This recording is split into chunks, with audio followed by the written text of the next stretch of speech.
Awesome. Hi, everyone.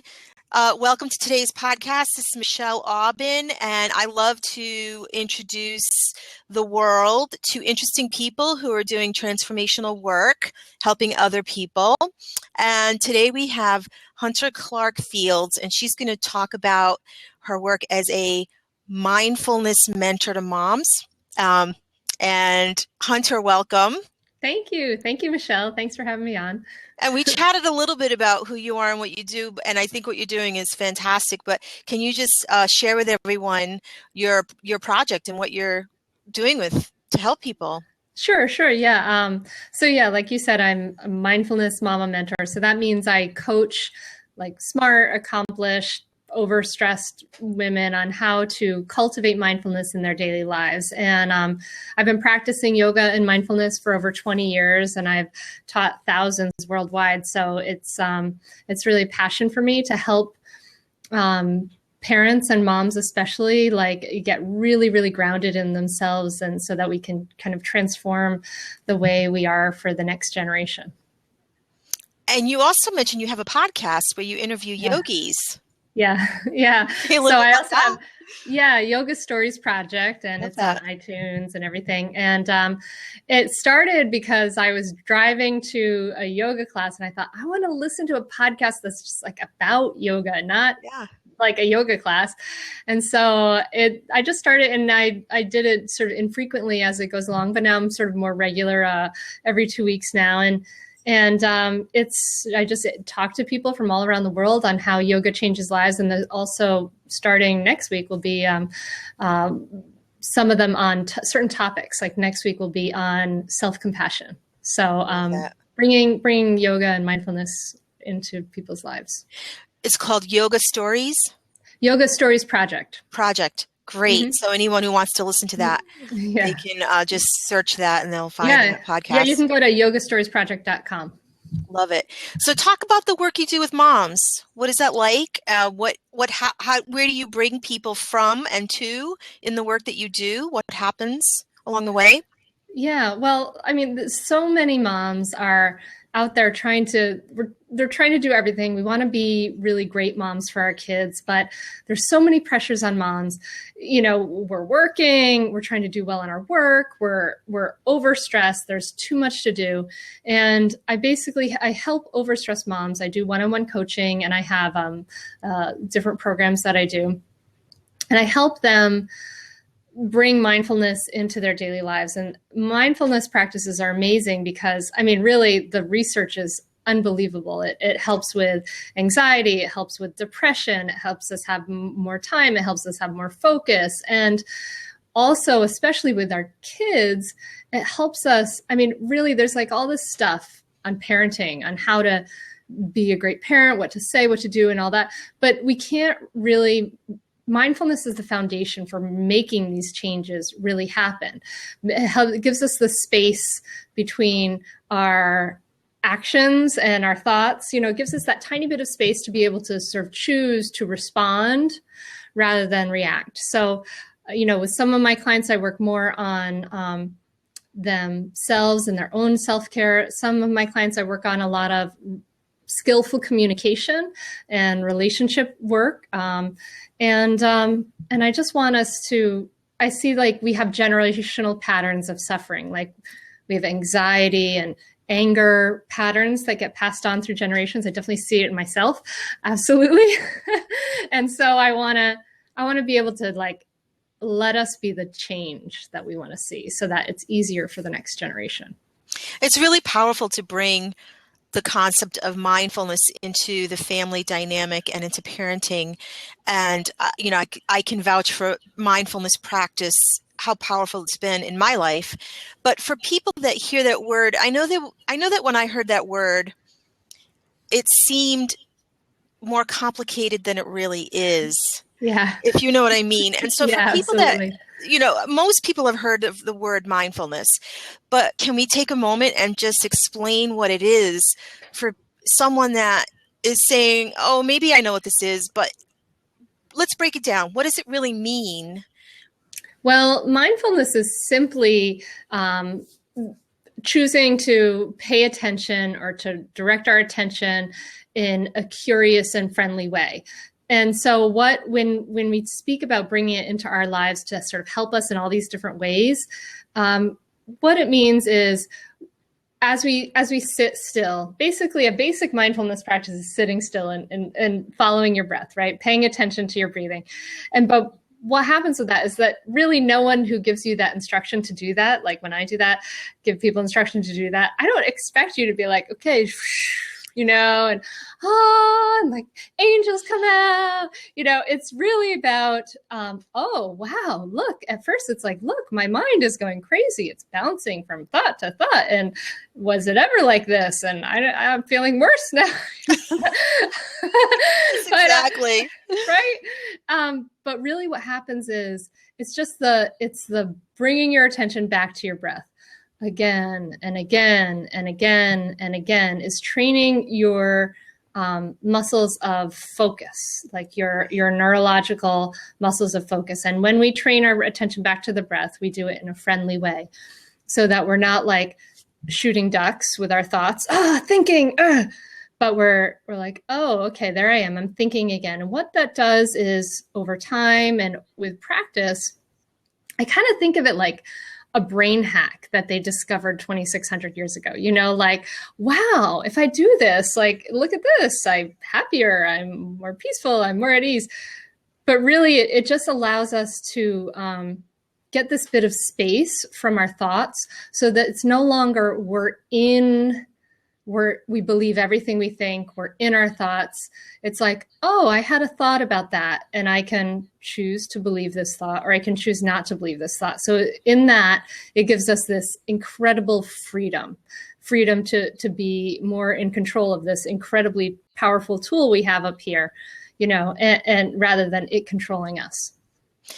So well said. And you captured a lot in there. And this idea that it gives freedom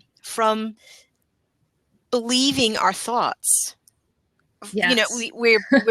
We have so many of these thoughts running through our heads. Who knows where they come from?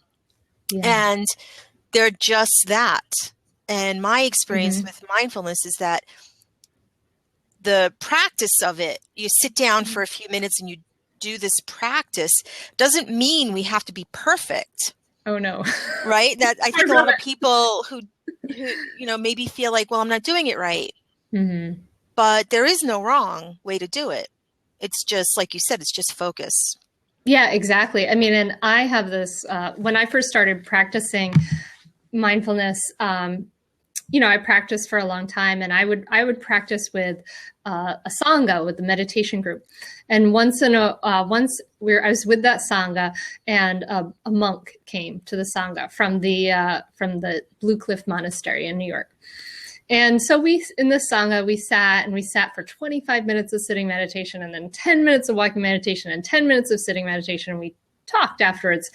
And when we talked, the monk shared that in all this time of meditation that we had done, he had about 2 minutes of clarity. And I was like, pick my jaw up. This is amazing. Like, wow. Okay. So I'm not crazy. I'm not doing it wrong. Like, this is a guy his profession is to do this kind of all the time. And he had about 2 minutes of clarity. So it was this sort of freeing thing, like, oh, I'm kind of, you're kind of, what I say is you're kind of supposed to fail at this. You know what I mean? Like the right. Failure is part of it. It's like the most important part is the failing to focus and coming back to your breath. And there really is no failure. Yes, exactly. We always veer into a thought and then we catch ourselves and go, oh, I'm veering into a thought. And then that's just sort of the way it happens. We just do it again and again. And what I noticed from practicing it and doing that focused practice, over time, something clicked where I started to have that focus when I would be doing the dishes or when I would be doing something else. I would be aware of my thoughts. Yes. And I think that's the goal, is that we become aware. I think people think mindfulness is like we always have to sit and do a pose. I don't do poses. I just do, I just practice, but then the practice bleeds into life. Yes. Yes, exactly. right? And even it's not even like, oh, I'm trailing away. It's like, oh wow, 5 minutes ago I had started to pay attention to my breath and I've just been thinking and thinking and thinking for like 5 minutes. And oh yes, let me go back to my breath. It's kind of more like that. But yeah, and it does bleed into every part of your life. So for me, the most important part about this is like I discovered, when my daughters were born, like a lot of rage, a lot of anger, like my butt was like this huge button waiting to be pushed.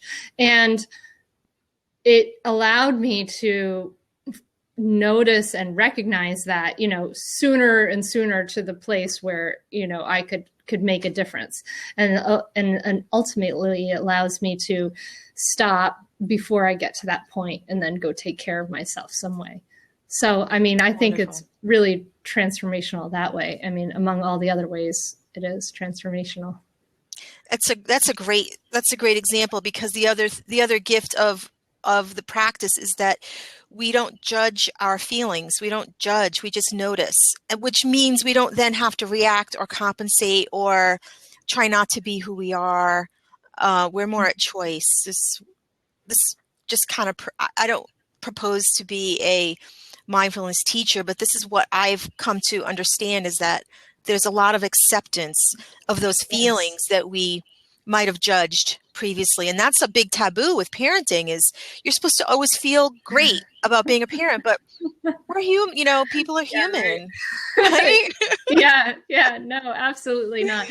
I know, and that's a great thing. Like as you start to practice, you see like all this stuff that goes through our heads, like so much of it is useless, so much of it is like full of ego and full of grasping, and there's all this judgment that happens. But then when we can start to see it, we're just not identified with it. We can be like, oh look, wow, I was judging someone, like, oh look, and it's not like it all goes away. It's just that we get greater capacity to understand it, and absolutely acceptance is the right word to use, Michelle. Like, yep. Accepting that, oh wow, I'm human, I'm imperfectly human, and as I accept that, then I can deal with it rather than kind of fighting against it, which leads us nowhere. And we haven't even touched on, we only have a few minutes left to this, but we haven't even touched on how good it feels to do it. And I just want to say that to people who maybe have tried and had a hard time sitting still.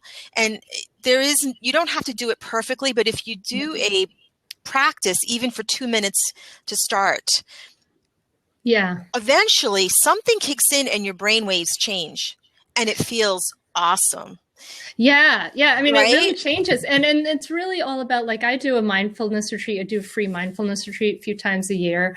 And it's at like hunteryoga.com/mindful retreat if you want to do it. But I do it a few times a year, and it's virtual. And we start off with 3 minutes of sitting meditation and like a loving kindness meditation, like really short stuff. And the thing is that it's more about let's get this little practice into our lives. And you could be kind of amazed at how this tiny little practice can make a difference in your day and your intentions and how you live your day. Like 10 minutes of your day can make a huge difference. It's almost too good to be true. It's magic.